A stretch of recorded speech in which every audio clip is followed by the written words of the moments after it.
सारे 10वीं कक्षा के छात्रों को मैं study with teacher educational channel इस पर आमंत्रित करती हूँ।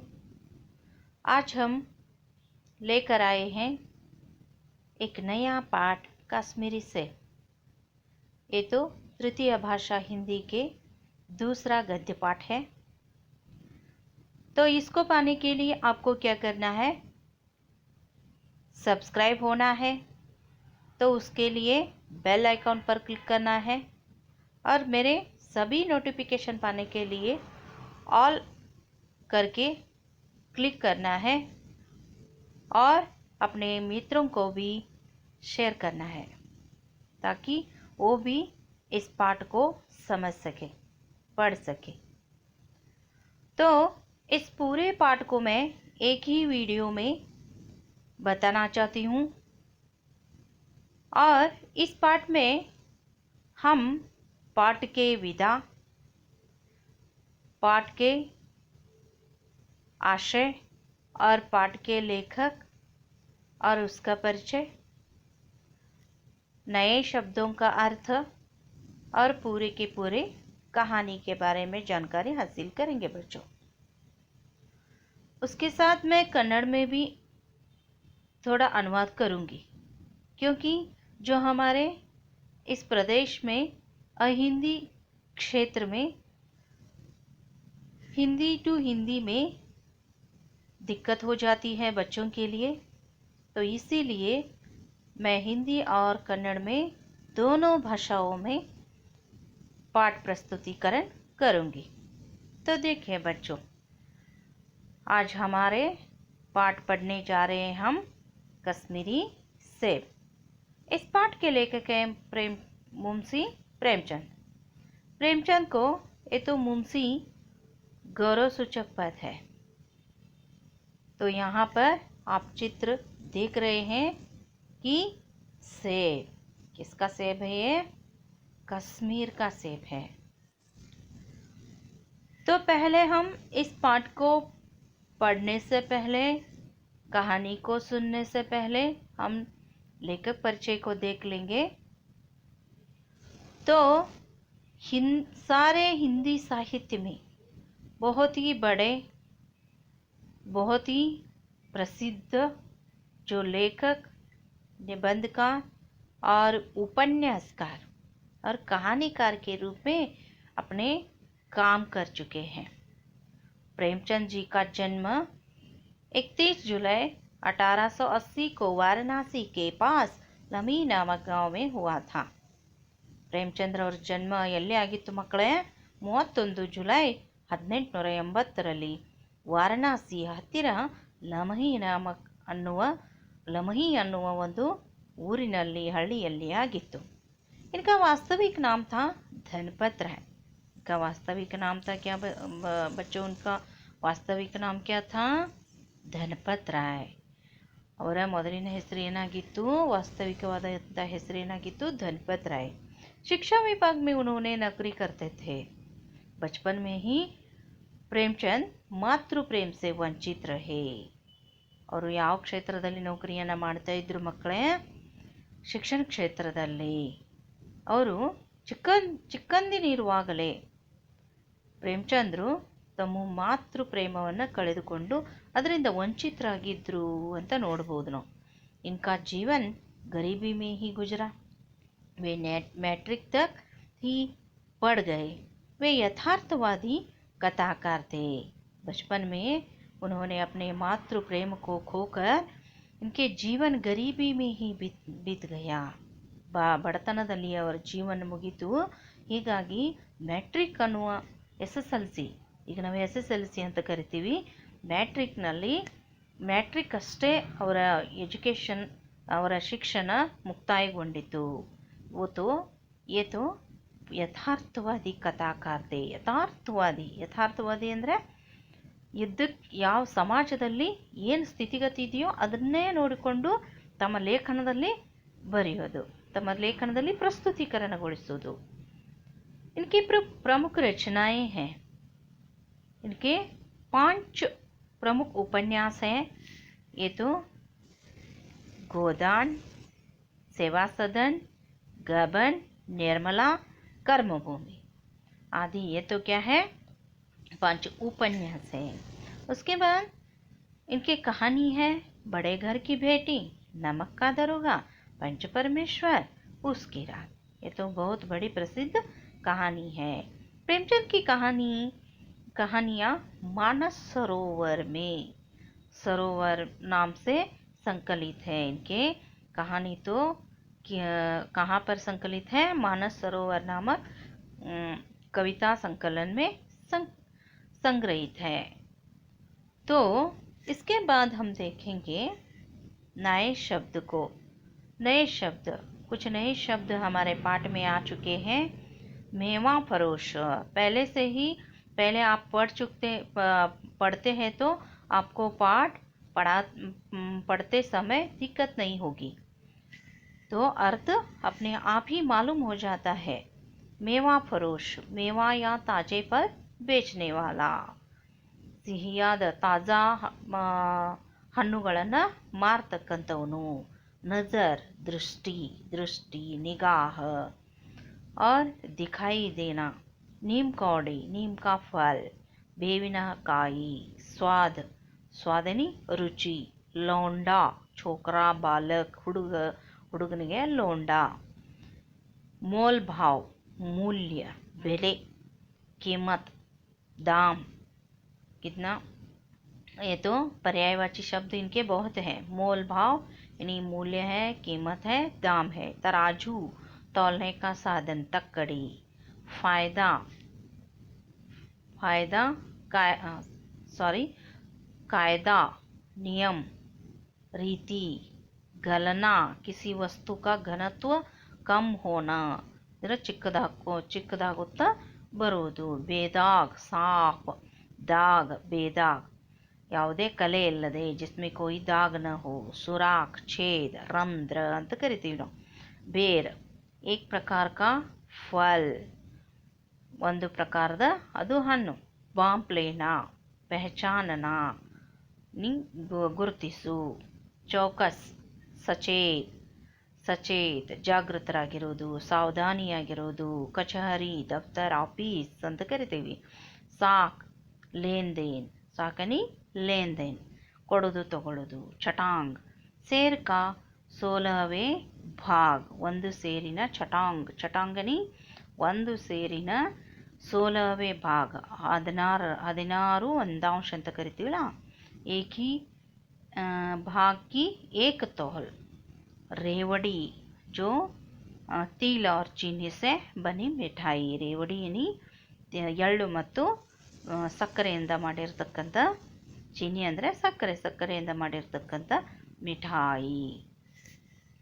तो पाठ का नाम है कश्मीरी सेब।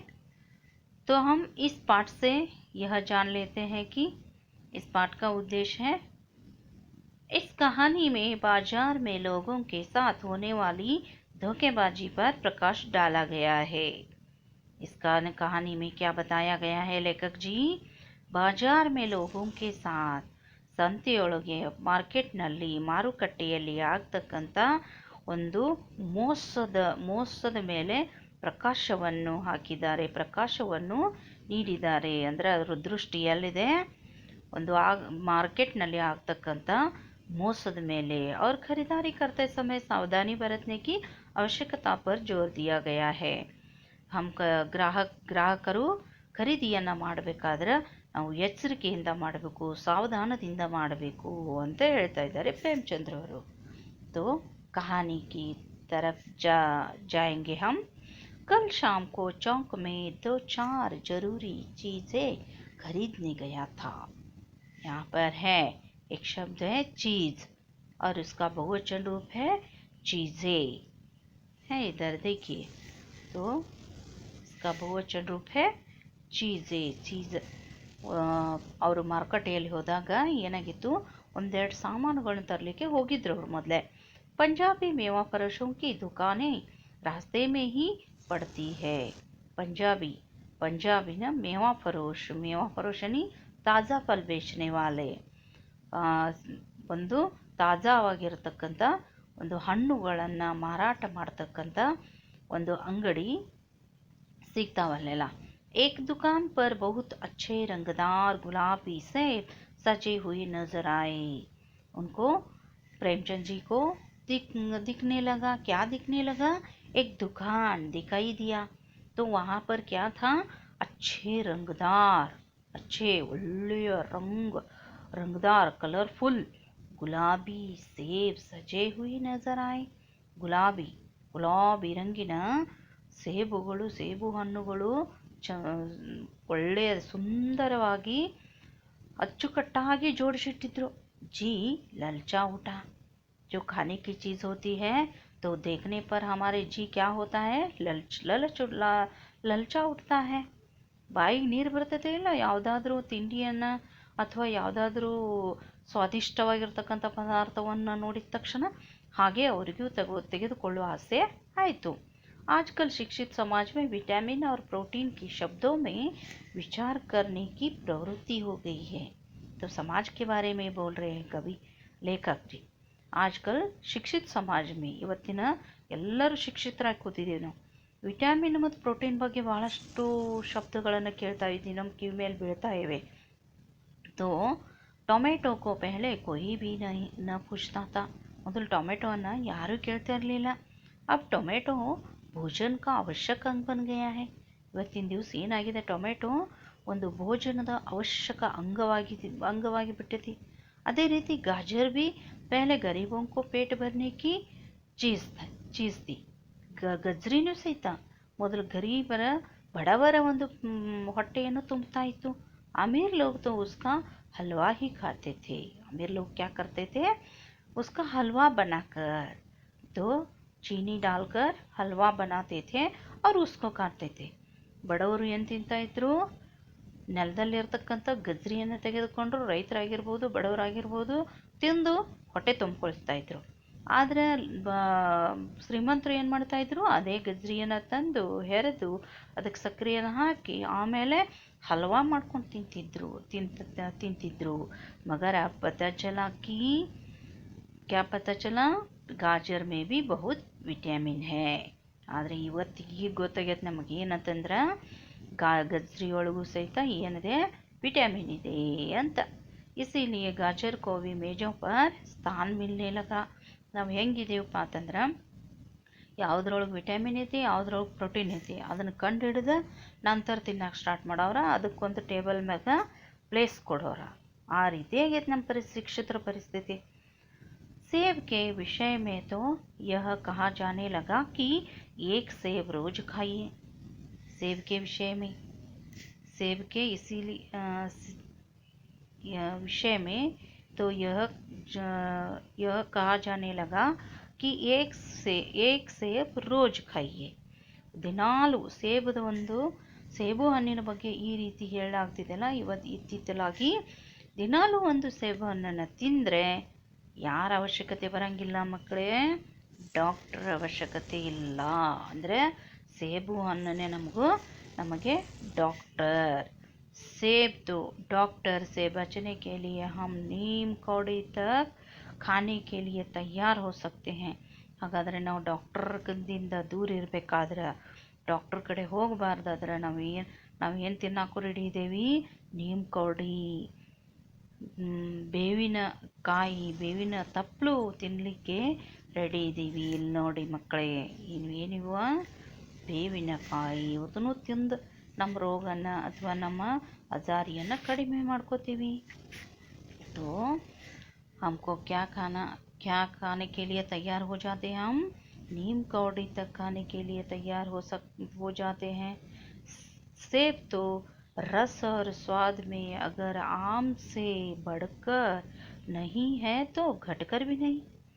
सेब तो रस और स्वाद में, ಸೇಬು ಹಣ್ಣು ರಸ ಮತ್ತು ಸ್ವಾದದಲ್ಲಿ ಆಮ್ ಅಂದರೆ ಮಾವಿನ ಹಣ್ಣಕ್ಕಿಂತಲೇ ಹೆಚ್ಚಿಗೆ ಇರದೇ ಇರಬಹುದು.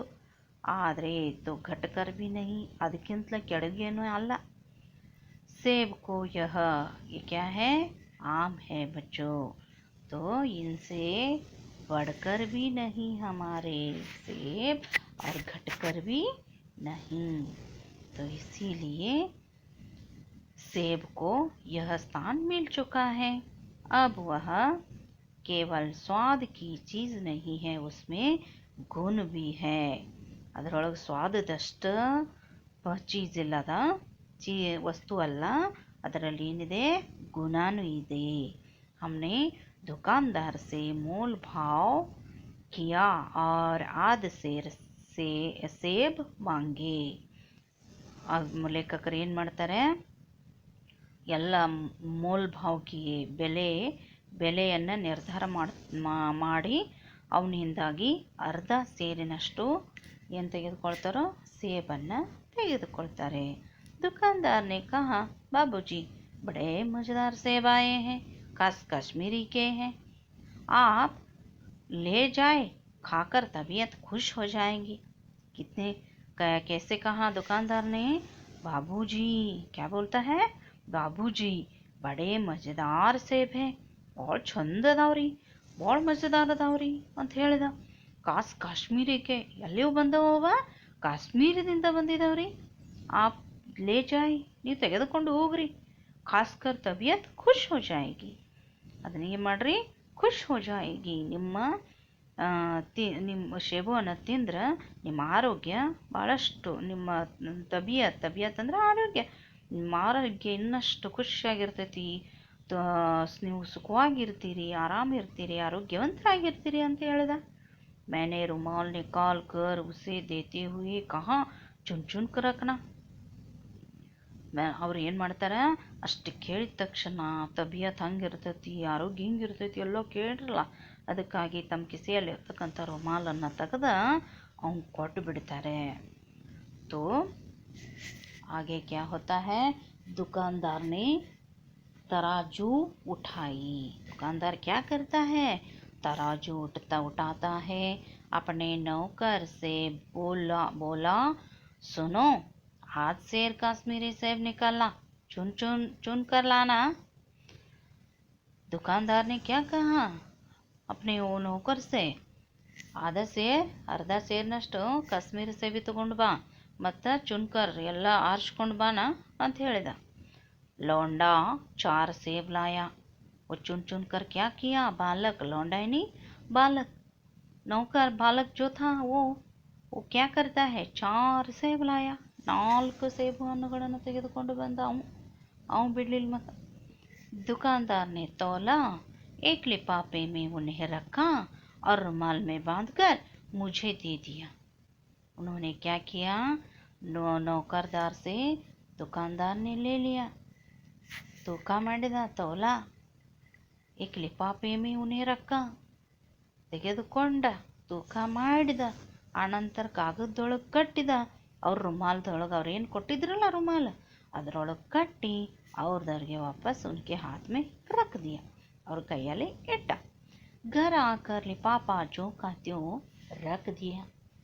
ನಾನೇನು ಮಾಡಿದ್ನಿ, ಸಾಯಂಕಾಲ ಆಗಿತ್ತು, ಹಾಗಾಗಿ ಹೆಂಗೆ ಬಂದಿದ್ನಿ ಹಂಗೆ ಇಟ್ಬಿಟ್ಟು ನನ್ನ ತೆಗಿಲಿಲ್ಲ।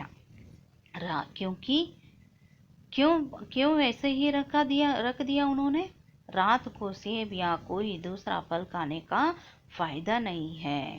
ಯಾವುದು ಆರೋಗ್ಯಕ್ಕೆ ಒಳ್ಳೆಯದಲ್ಲ, ಲಾಭ ಯಾವುದೂ ಇಲ್ಲ, ರಾತ್ರಿಯಲ್ಲಿ ಯಾವುದೇ ಹಣ್ಣು, ಸೇಬಾಗಿರ್ಬೋದು ಅಥವಾ ಯಾವುದೇ ಹಣ್ಣು ತಿನ್ನಲಿಕ್ಕೆ ಅದು ಲಾಭ ಅಲ್ಲ ಅಂತ ತೆಗೆದಿಟ್ಬಿಟ್ರು। फल खाने का समय तो प्रातः काल है, तो फल खाने का समय कौन सा है, प्रातः काल का समय, ಬೆಳಗ್ಗೆನೇ ಹಣ್ಣು ತಿನ್ನಬೇಕು। ಹಾಗಾದರೆ आज कल सुबह मुँह हाथ धोकर तो नाश्ता करने के लिए एक सेब निकाला। आज ಬೆಳಗ್ಗೆ ಇವತ್ತು ಏನು ಮಾಡಿದ್ನಿ, ಮುಖವನ್ನು ಸ್ವಚ್ಛವಾಗಿ ತೊಳ್ಕೊಂಡು ಹಲ್ಲು ಉಜ್ಜಿ ಆನಂತರ ಒಂದು ನಾಷ್ಟ ಮಾಡಬೇಕಂತ ಕುಂತಾಗ ಒಂದು ಸೇಬ್ ತಗೊಂಡೆ। ತೋ ಸಡಾ ಹುವಾ ಥಾ, ಅದೇನಾಗೈತಪ್ಪ, ಕೊಳೆತು ಹೋಗಿತ್ತು। ಏನಾಗಿತ್ತು ವಿದ್ಯಾರ್ಥಿಗಳೇ, ಅದು ಕೊಳೆತು ಹೋಗಿತ್ತು। 1 रुपये के आकार का छिलका गल गया था, ಅದು 1 ರೂಪಾಯಿದಷ್ಟು ಏನಾಗಿತ್ತು, ಪೂರ್ತಿ ಸಿಕ್ಕ ಬಿದ್ದಂಗಾಗಿತ್ತು। ಸಮझा, ರಾತ್ ಕೋ ವಿಚಾರ ಮಾಡಿದ್ರು, रात को दुकानदार ने देखा न होगा दूसरा निकाला. ರಾತ್ರಿ ಒಳಗೆ ನೋಡಿರ್ಕಿಲ್ಲ ಅಂದು ಏನು ಮಾಡಿದ್ರು, ಇನ್ನೊಂದು ತಗೊಂಡ್ರು. ದೂಸರಾ ನಿಕಾಲ ಮಗರ್ ಯಹ ಆಧಾ ಸಡಾ ಹುವಾ ಥಾ. ಅದೇನಾಗಿತ್ತು, ಅದು ಸ್ವಲ್ಪ ₹1 ಇದೇನಾಗಿತ್ತು, ಅರ್ಧ ಎಲ್ಲ ಕೊಳೆತೋಗಿತ್ತು. ಅಬ್ ಸಂದೇಹ ಹುವಾ, ಸ್ವಲ್ಪ ಡೌಟ್ ಬರಾಕತ್ತಿತ್ತು ಅವ್ರಿಗೆ. ದುಕಾನ್ದಾರ್ ನೆ ಮುझे ಧೋಖಾ ತೋ ನಹೀ ದಿಯಾ ಹೈ. ನನಗೇನು ದುಕಾನ್ದಾರ ಇನ್ನು ನನ್ನೇನು ಮೋಸ ಮಾಡಿದೀನಿವ ಅನ್ಸಕತ್ತಿತ್ತು ಅವ್ರಿಗೆ. ತೀಸರಾ ಸೇಬ್ ನಿಕಾಲ, ಮೂರನೇದು ತೆಗೆದುಕೊಂಡ್ರು ನೋಡ್ರಿ. ಯಹ ಸಡಾ ತೋ ನ ಥಾ ಮಗರ್ ಏಕ್ ತರಫ್ ದಬ್ ಕರ್ ಬಿಲ್ಕುಲ್ ಪಿಚಕ್ ಗಯಾ ಥಾ. ಏನಾಗಿತ್ತು, ಮೂರನೇದ ಇದು ಏನು ಕೊಳ್ತಿರಿಕಿಲ್ಲ, ಇದು ಒಂದು ಕಡೆ ಪೂರ್ತಿ ತೆಗೆದು ನೋಡ್ರೆ ಹೆಂಗಾಗಿತ್ತಪ್ಪ ಅಂದ್ರೆ ಪೂರ್ತಿ ದಬ್ಬಿತ್ತು. ಅಂದ್ರೆ ಪೂರ್ತಿ ಅದ್ರ ಮ್ಯಾಗ ಚಿಪ್ಪಾಗಿತ್ತು, ಪಿಚಕ್ ಗಯಾದ. ಚೌಥಾ ನಿಕಾಲ, ಏನು ಉಳಿತ್ಯಾವ್ದ್ರಿ, ನಾಲ್ಕನೇದು ತಗೊಂಡು ನೋಡ್ರು. ಯಹತ್ತು ಬೇದಾಗ್ತಾ. ಇದು ಹೆಂಗಿತ್ತು ಅಂದ್ರೆ ಸೇಮ್ ಕಾಶ್ಮೀರದಂಗೆ ಬಂದಂಗಿತ್ತು, ಅಲ್ಲಿಂದನ ಬಂದಂಗಿತ್ತದ. ಆದರೂ ಮಗರ್ ಉಸ್ಮೆ ಏಕ್ ಕಾಲಾ ಸುರಾಖ್ ಥಾ. ಅದರೊಳಗೆ ಹೆಂಗಿತ್ತಂದ್ರೆ ಏನು ನೋಡೋಕ್ಕೇನು ದಾಗಿಲ್ಲ. दाग बेदाग विलोम शब्द है. दाग का विलोम शब्द बेदाग. मगर उसमें एक काला सुराख था. ಅದರೊಳಗೊಂದು ರಂಧ್ರಿತ್ತು, ಹೋಲಿತ್ತು. ಜೈಸಾ ಅಕ್ಸರ್ ಬೇರೋ ಮೇ ಹೋತಾ ಹೈ. ಅವು ಯಾವ ಬೇರಂದ್ರೆ ಅದು ಒಂದು ರೀತಿಯ ಹಣ್ಣು. ಅದರೊಳಗಿದ್ದಂಗೆ ಹೆಂಗೆ ಬೇರಿನ್ಯಾಗ ಹುಳುಗಳು ಇರ್ತಾವಲ್ಲ, ತೂತುಗಳು ಹೋಲುಗಳು ಇರ್ತಾವಲ್ಲ, ಹಂಗಿತ್ತು. ಕಾಟಾ ತೋ ಭೀತರ್ ವೈಸೆ ಹಿ ದಬ್ಬೆ ಜೈಸೆ ಬೇರ್ ಮೇ ಹೋತೆ ಹೈ. ಯಾವ ರೀತಿ ಬೇರದೊಳಗೆ ಇರ್ತಾವಲ್ಲ ಆ ರೀತಿ ಏನಾಗಿತ್ತು, ಒಂದು ಹೋಲ್ ಬಿದ್ದಿತ್ತು, ರಂಧ್ರ ಬಿದ್ದಿತ್ತು. ಏಕ್ ಸೇಬ್ ಬಿ ಖಾನೆ ಲಾಯಕ್ ನಹಿ. ಒಂದು ಸೇಬ್ ತಿನ್ನೋಕ್ಕಾಗಂಗಿಲ್ಲ, ಒಂದು ಲಾಯಕ್ಕಿಲ್ಲ. ಚಾರ್ ಆನೆ ಪೈಸೆ ಕಾ ಇತನಾ ಗಮ್ ನ ಹುವಾ. 4 ಆನೆ ನಿಜವಾಗ್ಲೂ ಲೇಖಕರಿಗೆ ಏನು ಮಾಡಲಿಲ್ಲ, ನೋವು ಕೊಡಲಿಲ್ಲ. ಜಿತನಾ ಸಮಾಜಕ್ಕೆ ಇಸ್ ಚಾರಿತ್ರಿಕ ಪತನಕ, ಸಮಾಜದಲ್ಲಿ ಆಗ್ತಕ್ಕಂಥ ಚಾರಿತ್ರಿಕ ಪತನದಿಂದಾಗಿ ಏನು ನಷ್ಟ ಆಯಿತು ಅದನ್ನು 4 ಆನೆ ಕೊಟ್ಟಾಗ ಆಗಲಿಲ್ಲ. दुकानदार ने जानबूझकर मेरे साथ धोखाबाजी का ವ್ಯವಹಾರ किया. ದುಕಾನ್ದಾರ್ ಏನು ಮಾಡಿದ, ಮೇರೆ ಜಾನ್ಬೂಜ್ಕರ್, ಗೊತ್ತಿದ್ದು ನನಗೆ ಏನು ಮಾಡಿದ, ಅವನು ಮೋಸ ಮಾಡಿದಾನೆ ಅಂತ ಗೊತ್ತಾಯ್ತು ಇವರಿಗೆ. ಏಕ್ ಸೇಬ್ ಸಡಾ ಹುವಾ ಹೋತಾ ತೋ ಮೈ ಉನ್ಕೋ ಕ್ಷಮಾ ಕೆ ಯೋಗ್ಯ ಸಮಜ್ತಾ. 4 ಸೇಬು ಹಣ್ಣುಗಳಿದ್ದು 4ದರಲ್ಲಿ ಒಂದು ಯಾವುದರ ಕೊಳ್ತಿದ್ರೆ ಅದನ್ನು ಅವನನ್ನು ಕ್ಷಮಾ ಮಾಡ್ಬೋದಿತ್ತು. ಸೋಚ್ತಾ ಉಸ್ಕಿ ನಿಗಾಹ್ ನ ಪಡಿ ಹೋಗಿ ಮಗರ್ ಚಾರು ಕೆ ಚಾರು ಖರಾಬ್ ನಿಕಲ್ ಜಾಯೆ. ಹಿಂಗಾಯ್ತಲ್ಲ, 4 ಪೂರ್ತಿ ಕೆಟ್ಟು ಹೋಗಿದ್ದು ಸಿಕ್ಕು. ಯಹ ತೋ ಸಾಪ್ ಧೋಖಾ ಥಾ. ನನಗನಿಸ್ತು ಆವಾಗ ಏನಂತಂದ್ರೆ ಇದು ನಿಜವಾಗ್ಲೂ ಧೋಕಾನೇ, ಮೋಸನೇ ಅನಿಸ್ತು. ಮಗರ್ ಇಸ್ ಧೋಕೆ ಮೇ ಮೇರಾ ಭೀ ಸಹಯೋಗ ಥಾ. ಆದರೆ ಇದರಲ್ಲಿ ನಂದು ತಪ್ಪಿದೆ ಅಂತ ಇದ್ದಾರೆ ಲೇಖಕರು. ಯಾವ ರೀತಿ ತಪ್ಪಿದೆ ಮಕ್ಕಳೇ? ಏನು ಮಾಡಿದ್ರು ತಮ್ಮ ಕಿಸೆಯಲ್ಲಿರ್ತಕ್ಕಂಥ ರುಮಾಲನ್ನು ಆ ಒಂದು ಸೇಬು ಹಣ್ಣುಗಳನ್ನು ಕೈಯಲ್ಲಿ ತೆಗೆದುಕೊಂಡು ನೋಡಲಾರ್ದೆ ಅದನ್ನು ಪ್ಯಾಕ್ ಮಾಡಿ ಕೊಡಪ್ಪ ಅಂತಂದು ಕೈ ವಸ್ತ್ರವನ್ನು ಕೊಟ್ಟಿದ್ರು. ಹಾತ್ ಮೇ ರುಮಾಲ್ ರಖ್ ದೇನಾ ಮಾನೋ ಉಸೆ ಧೋಖಾ ದೇನೆ ಕಿ ಪ್ರೇರಣಾ ಥಿ. ಅಂದರೆ ಮುಚ್ಚಿ ಕಟ್ಟಿಕೊಡು ಅನ್ನುವ ಪ್ರೇರಣೆ ಅಲ್ಲಿತ್ತು. ಉಸ್ನೆ ಬಾಂಪ್ ಲಿಯಾ. ಉಸ್ನೆ ಕ್ಯಾ ಕಿಯಾ? ಬಾಂಪ್ ಲಿಯಾ ಕಿ ಯಹ ಮಹಾಶಯ. ಅವ್ರನ್ನ ಅಳತೆ ಮಾಡಿದ್ದು ನಾವು ರುಮಾಲ್ ನೋಡೆ. ಅಪ್ನಿ ಆಂಖೋ ಸೆ ಕಾಮ್ ಲೇನೆ ವಾಲೆ ಜೀವ್ ನಹೀ ಹೈ. ತನ್ನ ಕಣ್ಣುಗಳಿಗೇನು ಕೆಲಸ ಕೊಟ್ಟಿಲ್ಲ ಈ ಮಾರಾಯ ಪುಣ್ಯಾತ್ಮ. और न इतने चौकस है कि घर से लौटाने आए. ನೋಡ್ರಿ ಹೆಂಗೆ ತಿಳ್ಕೊಂಡಿದ್ದಂದ್ರೆ ತನ್ನ ಕಣ್ಣುಗಳಿಗೂ ಕೆಲಸ ಕೊಟ್ಟಿಲ್ಲ, ಜೊತೆಗೆ ಒಂದು ವೇಳೆ ಓದಂದ್ರೆ ಅಷ್ಟೊಂದು ಚೌಕಶಿ ಇವು ಮಾಡಂಗಿಲ್ಲ, ಮನೆಯಿಂದ ವಾಪಸ್ಸು ತರಂಗಿಲ್ಲ ಅನ್ನುವ ವಿಶ್ವಾಸ ಅವನಿಗಿತ್ತು. ಆದ್ಮಿ ಬೇಯಿಮಾನಿ ತಭಿ ಕರ್ತಾ ಹೈ ಜಬ್ ಉಸೆ अवसर मिलता है. जब उनको क्या मिलता है? अवसर मिलता है. ಯಾರು ಮೋಸ ಮಾಡ್ತಾರೆ ಅಂತಂದ್ರೆ ಯಾವಾಗ समय ಸಿಕ್ತಪ್ಪ ಅಂದ್ರೆ ಮೋಸ ಮಾಡೇ ಮಾಡ್ತಾರೋ। ईमानी का अवसर देना चाहे वह अपने ढीलेपन से हो या सहज विश्वास से बेईमानी में सहयोग देना। पढ़े लिखे बाबुओं और कर्मचारियों पर तो अब कोई विश्वास नहीं करता। ದೊಡ್ಡ ದೊಡ್ಡ ಬಾಬುಗಳು ಕಲ್ತಿನವರು ಆನಂತರ कर्मचारिಗಳ ಮೇಲೆ ಯಾರೂ विश्वास इಡ್ತಾ ಇಲ್ಲ। किसी थाने या कचहरी में जाइए, म्यूनसिपालिटी में चले जाइए, आपकी ऐसी दुर्गति होगी कि आप बड़ी से बड़ी हानि उठाकर भी उधर न जाएंगे। ಮುನ್ಸಿಪಾಲ್ಟಿ ಆನಂತರ ಯಾವುದಾದ್ರೂ ದಫ್ತರನೇ ಆಫೀಸ್ ಯಾವುದಾದ್ರೂ ಕಚೇರಿಗೆ ಹೋಗ್ರಿ, ಕಚೇರಿಗೆ ಹೋದ್ಮ್ಯಾಗ ಅಲ್ಲಿ ಹಿಂಗೆ ಅನ್ನಿಸ್ತೈತಲ್ಲ, ಇವ್ರ ಹೆಲ್ಪು ಬೇಡಪ್ಪ, ಇವರಿಂದಾಗಿ ದೂರ ಇರೋನು ಅಂತಂದು ನೀವು ಅವ್ರ ತಂಟೆಗೂ ಹೋಗಂಗಿಲ್ಲ ಅಂತ ಲೇಖಕರು ಹೇಳ್ತಾ ಇದ್ದಾರೆ। ಪೆಹ್ಲಾ ಐಸಾ ನಹೀ ತಾ, ಆದ್ರೆ ಹಿಂದಿನ ಕಾಲದಾಗ ಹಿಂಗಿದ್ದಿರಲಿಲ್ಲ। ವ್ಯಾಪಾರಿयों की साख बनी हुई थी, व्यापारियों की साख बनी हुई थी। और तो पहले कैसा था, व्यापारियों की साख बनी हुई थी, लेन देन बहुत अच्छा था। यो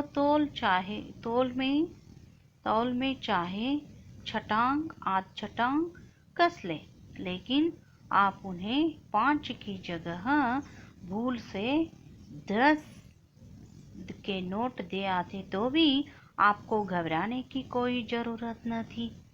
ಒಂದು ವೇಳೆ ಅಕಸ್ಮಾತಾಗಿ ಗ್ರಾಹಕರು ತಮ್ಮ ಖರೀದಿಯನ್ನು ಮಾಡಿದರೆ 5 ರೂಪಾಯಿ ಜಾಗದಾಗ 10 ರೂಪಾಯಿ ಕೊಟ್ಟು ಬಂದಿದ್ದರು, ಆಗಿನ ನಮ್ಮ ಒಂದು ರೊಕ್ಕ ಅಥವಾ ಅಮೌಂಟ್ ಹೆಂಗಿರ್ತಿತ್ತು ಅಲ್ಲಿ ಸೇಫ್ ಆಗಿರ್ತಿತ್ತು, ಮತ್ತೊಂದು ಸಲ ಕೇಳಿದ್ರೆ ಅವ್ರು ಹೋಗಿ ಕೊಡ್ತಾಯಿದ್ರು। तो ಇವಾಗ ಹಾಗಿಲ್ಲ, आपके रुपये सुरक्षित थे। मुझे याद है एक बार मैंने मोहर्रम के मेले में एक दुकानदार से, ಒಂದು ಸಲ ನನಗೆ ನೆನಪೈತಿ ಏನಂತಂದ್ರೆ ಒಂದು ಮೊಹರಮ್ದೊಳಗೆ ಒಬ್ಬ ದುಕಾನ್ದಾರನ ಕಡೆ ನಾ ಏನು ಮಾಡತ್ತಿದ್ನಿ, एक पैसे की रेवड़ियाँ ली थी।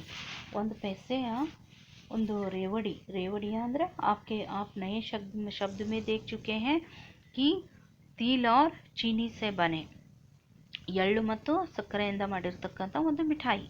ಅದನ್ನು ತೊಗೊಂಡ ಎಷ್ಟು ರೂಪಾಯಿಗೆ, 1 पैसेಗೆ ತೊಗೊಂಡಿದ್ರು ಅವರು। तो कितने पैसे, उसकी जगह 8 अन्नी दे आया था। 8 अन्नी यानी 50 पैसे, 8 ಆನೆ ಅಂದರೆ 50 पैसेಯನ್ನು ಕೊಟ್ಟು ಬಂದಿದ್ರು। 1 पैसे ಕೊಡೋ ಜಾಗದಾಗ 50 पैसे ಕೊಟ್ಟು ಬಂದಿದ್ರು। आकर जब अपनी भूल मालूम हुई तो दुकानदार के पास दौड़ा गया। ನನಗೆ ಅವಾಗ ತಪ್ಪು ತಿಳಿತು, ನಾನು 1 पैसे ಕೊಡೋದು ಹೋಗಿ 50 पैसे ಕೊಟ್ಟು ಬಂದಿದ್ದೀನಲ್ಲಪ್ಪ ಅಂತಂದು ಗೊತ್ತಾದಾಗ ಓಡ್ಕೊಂತ ಹೋದರು। ಎಲ್ಲಿ ಹೋದರು, ದುಕಾನ್ದಾರ್ ಕಡೆ, ಅಂಗಡಿಯವನ ಹತ್ತಿರ ಹೋದರು। ಆಶಾ ನಹೀ ಥಿ ಕಿ ವಹ 8 अन्नी ಲೌಟಾಯೇಗಾ। ನನಗೆ ಆಶೆ ಇರಲಿಲ್ಲ, ನಂಗೆ ಏನಿರಲಿಲ್ಲ, ಕಾನ್ಫಿಡೆನ್ಸ್ ಇರಲಿಲ್ಲ ಅವನ ಮ್ಯಾಗ, ನನ್ನ ಅಮೌಂಟ ನನಗೆ 50 पैसे ವಾಪಸ್ ಕೊಡ್ತಾನು ಅಂತ। पर लेकिन उसने प्रसन्न चित्त से 8 अन्नी लौटा दिया। प्रसन्न चित्त ಅಂದರೆ ಒಂದು ಯಾವುದೇ ಭೇದ ಭಾವ ಇಲ್ಲದೆ, ಮನಸ್ಸಿನಲ್ಲಿ ಹೊಳಲಾಟ ಇಲ್ಲದೆ ಏನು ಮಾಡಿದ, ಪ್ರಸನ್ನನಾಗಿ ತನ್ನ ತಪ್ಪನ್ನು ಒಪ್ಕೊಂಡು 50 पैसे ಕೊಟ್ಟೆ ಬಿಟ್ಟ। और उल्टे मुझसे क्षमा मांगी, ಜೊತೆಗೆ ಏನು ಮಾಡಿದ, ಪ್ರೇಮಚಂದ್ರ ಅವರನ್ನು ಕ್ಷಮೆಯನ್ನು ಕೇಳಿದ। यहाँ काश्मीरी सेब के नाम से सड़े हुए सेब बेचे जाते हैं। ಅಲ್ಲಿ ಹಂಗೆ ಇಲ್ಲಿ ಏನು ಮಾಡ್ತಾರೆ, नार्मल ಸೇಬನ್ನು काश्मीरी सेब ಅಂತ ಮಾರಾಟ ಮಾಡ್ತಾರೆ। मुझे आशा है पाठक बाजार में जाकर मेरी तरफ आंखें न बंद किया करो, कर लिया करेंगे। ನನಗೆ ಆಶೆ ಇದೆ, ನನಗೆ ಗೊತ್ತಿದೆ, ನಂಬಿಕೆ ಇದೆ, ನೀವೆಲ್ಲರೂ ಈ ಪಾಠ ಓದಿ ಏನು ಮಾಡ್ತಾಯಿದ್ದೀರಿ, ಮಾರ್ಕೆಟ್ಗೆ ಹೋದ್ಮ್ಯಾಗ ಅಲ್ಲಿ ಏನು ಮಾಡೋಂಗಿಲ್ಲ, ಆಂಖೇನ ಬಂದ್ ಕರ್ಕೆ, ಕಣ್ಣು ಮುಚ್ಚಿ ವ್ಯಾಪಾರ ಮಾಡುವಂಗಿಲ್ಲ। ಜೊತೆಗೆ ನಹೀ ತೋ ಉನ್ಹೇ ಭೀ ಕಾಶ್ಮೀರಿ ಸೇಬ್ ಹಿ ಮಿಲೆಂಗೆ, ಏನಂದ್ರೆ ಒಂದು ವೇಳೆ ಕಣ್ಮುಚ್ಚಿ ವ್ಯಾಪಾರ ಮಾಡಿತ್ತಂದ್ರೆ, ನಾವು ಯಾವುದೇ ಚೌಕಶಿ ಮಾಡಲಾರ್ದೆ ವ್ಯಾಪಾರ ಮಾಡಿದ್ದಪ್ಪ ಅಂದ್ರೆ ಏನಾಗ್ತೈತಿ, ಅವರಿಗೂ ಸಹಿತ ಕಾಶ್ಮೀರಿ ಸೇಬುಗಳೇ ಸಿಗ್ತಾವೆ ಅಂತ ಲೇಖಕರು ಬಹಳ ಚೆನ್ನಾಗಿ ತಮ್ಮ ಒಂದು ಅನುಭವದ ಮೇಲೆ ಒಂದು ಅಂಗಡಿಯಲ್ಲಿ ಹೋಗಿರ್ತಕ್ಕಂಥ ಅಂಗಡಿಗೆ ಹೋದಾಗ ಆಗಿರ್ತಕ್ಕಂಥ ಅನ್ಯಾಯ ಮೋಸವನ್ನು ಇಟ್ಟುಕೊಂಡು ಎಲ್ಲ ಪಾಠಕರಿಗೆ ಎಲ್ಲ ಓದ್ತಕ್ಕಂಥ ಎಲ್ಲ ಮಕ್ಕಳಿಗೆ ಆಗಿರ್ಬೋದು, ಆನಂತರ ಕಥೆಯನ್ನು ಕೇಳುಗರಿಗೆ ಈ ಒಂದು ನೀತಿ ಪಾಠವನ್ನು ಹೇಳ್ತಾರೆ। ಈ ರೀತಿ इस पाठ का आशय क्या है? इस पाठ के आशय है लेखक अपना अनुभव बताते हुए पाठकों को सचेत करते हैं। लेखक क्या कर रहे हैं? अपने अनुभवों के द्वारा ತಮ್ಮ ಅನುಭವಗಳನ್ನು ಹೇಳಿ ಅವ್ರು ಏನು ಮಾಡ್ತಾ ಇದ್ದರು, ಎಲ್ಲ ಪಾಠಕರನ್ನು ಎಲ್ಲ ಕೇಳುಗರನ್ನು सचेतरನ್ನಾಗಿ ಜಾಗೃತರನ್ನಾಗಿ ಮಾಡ್ತಾ ಇದ್ದಾರೆ कि अगर खरीदारी करते समय सावधानी नहीं बरते तो धोखा खाने की ಸಂಭಾವನಾ होती है। अगर ಖರೀದಾರಿ करते समय ಒಂದು ವೇಳೆ ಗ್ರಾಹಕರು ತಮ್ಮ ಸಾಮಾನುಗಳನ್ನು ಖರೀದಿಸಬೇಕಾದ್ರೆ ಸಾವಧಾನದಿಂದ ಎಚ್ಚರದಿಂದ ತಮ್ಮ ಖರೀದಿಯನ್ನು ಮಾಡಲಿಲ್ಲ ಅಂದರೆ ಏನಾಗುತ್ತದೆ, ಧೋಖಾ ಖಾನೆ ಕಿ ಸಂಭಾವನಾ ಹೇ, ಅವರು ನಿಜವಾಗ್ಲೂ ಮೋಸವನ್ನು ಅನುಭವಿಸ್ತಾರು ಅಂತಂದು ಕೊನೆಗೆ ಒಂದು ಆಶಯ ನುಡಿಯನ್ನು ಹೇಳ್ತಾ ಇದ್ದಾರೆ ಲೇಖಕರು। तो इस तरह हम क्या किए, पूरे के पूरे इस कश्मीरी सेब पाठ की कहानी को पढ़ चुके हैं। तो अगले वीडियो में हम क्या करेंगे, इस पाठ के प्रश्नोत्तर को चर्चा करेंगे और उसके लिए आप सभी लोगों को धन्यवाद। Study with teacher educational channel, तो इसके लिए आप सभी लोग सब्सक्राइब कीजिए, लाइक कीजिए और शेयर भी कीजिए। Thank you one and